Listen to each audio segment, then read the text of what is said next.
Về Đắk Lắk hôm nay giữa màu xanh đại ngàn, đàn chim chờ ra bay hót vang lưng trời. Về Đắk Lắk hôm nay tiếng cồng chiêng vang vọng, dòng thang trải nụ chạy khắp non ngàn.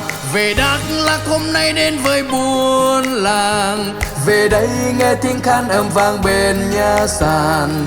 Cùng đến với buôn đôn say trong men rượu, nhịp trái tim cùng cất lên chào ngày mới. Đắk Lắk vui trong ngày hội, rộn ràng trong ta nhịp công nhịp chiêng lửa cháy lên trên cao nguyên.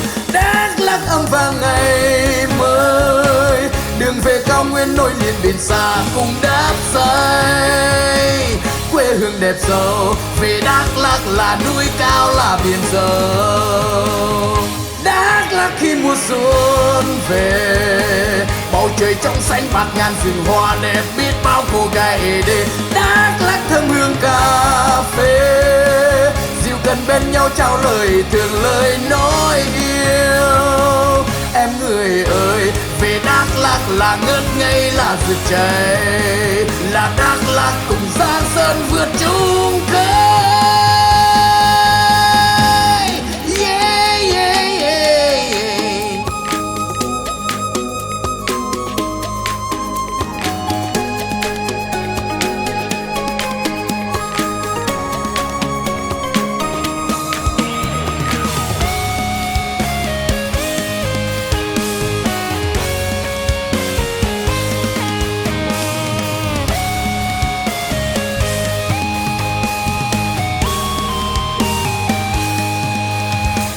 Về Đắk Lắk hôm nay giữa màu xanh đại ngàn, đàn chim chờ ra bay hót vang lưng trời.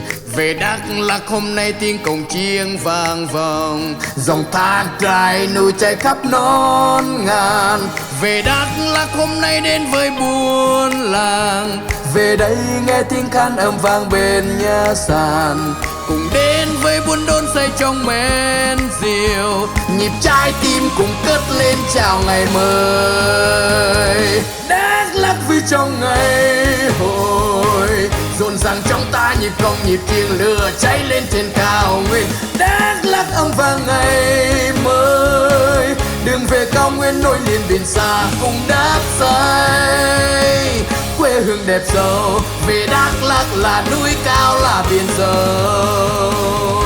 Đắk Lắk khi mùa xuân về, bầu trời trong xanh bạt ngàn rừng hoa đẹp biết bao cô gái đến. Đắk Lắk thơm hương cà phê, dịu gần bên nhau trao lời thương lời nói yêu. Em người ơi, về Đắk Lắk là ngất ngây là rực cháy, là Đắk Lắk cùng Giang Sơn vượt chung khơi.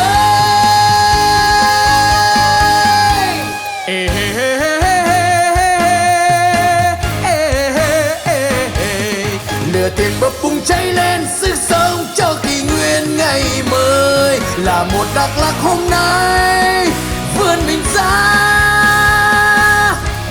biển lớn.